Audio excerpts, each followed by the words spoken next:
大家好，呢一個係美國 Assist-Tech 嘅一個忙碌版，入邊咧有唔同模擬我哋日常生活嘅一啲工具。咁我會逐個解釋俾大家聽有咩用。呢一個綁鞋帶咧就可以訓練下我哋嘅手眼協調啦，同埋手指嘅微細動作。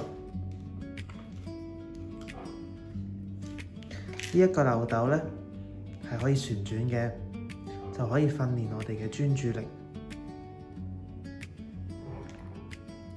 呢一個門鎖咧係模擬翻我哋平時生活入邊用到嘅門鎖，可以訓練我哋嘅手眼協調。